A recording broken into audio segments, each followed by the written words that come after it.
Hey family, have you ever heard of the Trail of Tears? Well, here we go, today's lesson.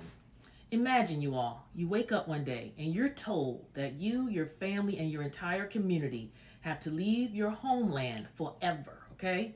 You're forced to walk over 1,000 miles with barely any food, water, or shelter, watching loved ones die along the way. All because someone decided your land was no longer yours. Well, this, my friends, is the story of the Trail of Tears, one of the most tragic events in American history. But this wasn't just an unfortunate event, you all. It was part of a deliberate policy of land theft and ethnic cleansing driven by greed and racism.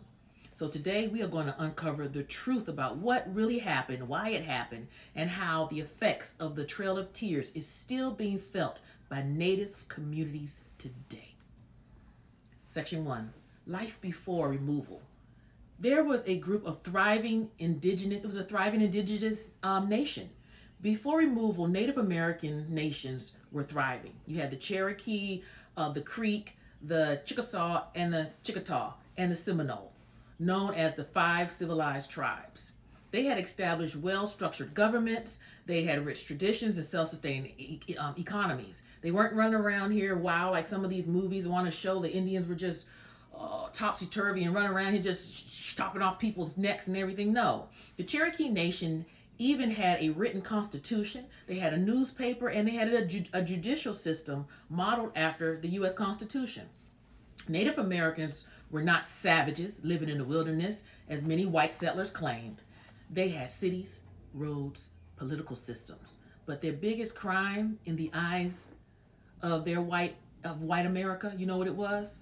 They owned land, and the white man wanted it. So let's talk about that. Section 2, the greed for land and the rise of Andrew Jackson. The push for Native Americans removal wasn't about a peaceful coexistence. It was about greed and expansion. The early settlers, early 1800s, the white settlers wanted more land. For what? What do you think they wanted it for, y'all? Cotton plantations, and the indigenous land stood in the way. So of course we have the white man. All he's thinking about is what he wants. And what he wanted was more land so he could put more enslaved Africans on it to work it. But the only thing was these native indigenous people stood in their way. So what did they do? In 1828, gold, it was discovered on Cherokee land in Georgia. So that even intensified the white man's call to remove these people. So the settlers ignored the treaties and encroached on native lands. And they did it most of the time very violently too. It wasn't like they just said, we'll trade you a peace pipe for this and all that BS they try to teach you all in school. That's not how it went down. Also, racist ideas like manifest destiny fueled the belief that white Americans had a divine right to take indigenous land. A divine right. My God, my God. One man became the face of this movement, President Andrew Jackson. Talk about a racist. Jackson had a long history of violent conflict with Native Americans, and when he was elected in 1828, he made their removal a national priority, you all. It's in the history books. Heck, it's in books. Read Trail of Tears. This stuff is not made up, but this is the thing they don't want you to know about. It's really sad. The Indian removal, the beginning of forced relocation. In 1830, Congress passed the Indian Removal Act, which gave the U.S. government the power to negotiate treaties with the Native Americans to relocate them west of the Mississippi. But let's be clear, you all. This was no negotiation. It was a forced displacement. Some Native leaders signed treaties under duress, believing that cooperation was their only option. Others, like the Cherokee, fought back legally, and some won. They did. In 1832, the Cherokee Nation took their case to the U.S. Supreme Court in Worcester versus Georgia, and the court ruled in favor of the Cherokees, stating that Georgia had no right to seize their land. But President Andrew Jackson, oh, that good old boy, ignored the ruling, famously saying, John Marshall has made his decision. Now let him enforce it. And with that, the forced removals continue. Ain't that something? My Lord and my God. Section 4, the Trail of Tears. It went from 1831 to 1839. The forced marches began. So let's talk about first the Chickasaw. They were the first to be removed. They were removed between 1831 and 1833. The Chickasaw were the first to be forcibly removed in 1831. They traveled by foot, wagon, and boat through freezing conditions, you all. Back in the early to mid 1800s, guys, they didn't have the technologies, the clothes, everything we have today. One Chickasaw leader called it a trail of tears and death, a phrase that would later define this tragedy for all Native nations. Now let's talk about the Creek and the Chickasaw. From 1834 to 1837, the Creek were shackled in chains and forced to move under military guard, you all.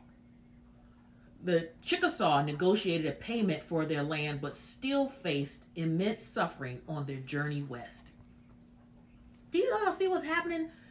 The white man was like, I don't care what the Supreme Court rules. We taking this land by force, by any means necessary, because we want to. So we're going to displace this group of people. We don't see them as human anyway, and we damn sure not going to see the enslaved Africans that we're going to put on this land to work it once we get this land. Wow. Make America great again. All right. Now let's talk about the Cherokee Trail of Tears, 1838 to 1839. The most infamous, forced removal was the Cherokee Trail of Tears in 1838. More than 16,000 Cherokee people were rounded up at gunpoint, y'all, and forced to march over 1,200 miles to Indian Territory, which is present-day Oklahoma. Along the way, you all, thousands died from disease, starvation, and exposure. Families were torn apart and many were buried in unmarked graves. Then you got survivors who arrived in Oklahoma to find no homes or resources waiting for them. By the end of this journey, an estimated 4,000 Cherokee men, women, and children were dead. The U.S. government had committed ethnic cleansing and no one was held accountable, y'all. Let's talk about the resistance and survival.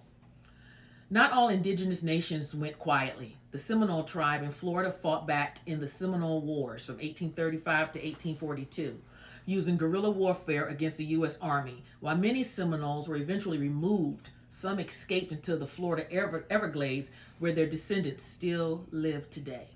But despite the genocide and forced removals, Native communities persisted and rebuilt. The Cherokee, for example, reestablished their government in Oklahoma, proving their resilience and determination to survive. So what was the lasting impact of this? The consequences of the Trail of Tears are felt today. Here's what indigenous communities face as a direct result: loss of ancestral land. They lost control less than 2% of the land they originally inhabited. Native Americans control less than 2% of the land they originally inhabited. Oh my God, less than 2% they own because of the white man's greed. 2, generational trauma. The forced removal created deep psychological scars that still impact Native families. And 3, poverty and discrimination. Many reservations suffer from high unemployment, poor health care, and limited educational opportunities. We must remember this history, guys. We got to honor those who died. And hopefully, people have learned. Some white folk don't want this stuff taught. It's not just slavery they don't want taught. They don't want to hear about what they did to the indigenous natives. You see, the common thread with slavery, with this, the Trail of Tears and all, is greed, wealth. All right, y'all. Thank you so much for watching my channel. Continue to like, share, and subscribe. And hey, if my videos really bless you, you can Venmo a sister or buy a sister some coffee. All right, talk to you soon. Bye.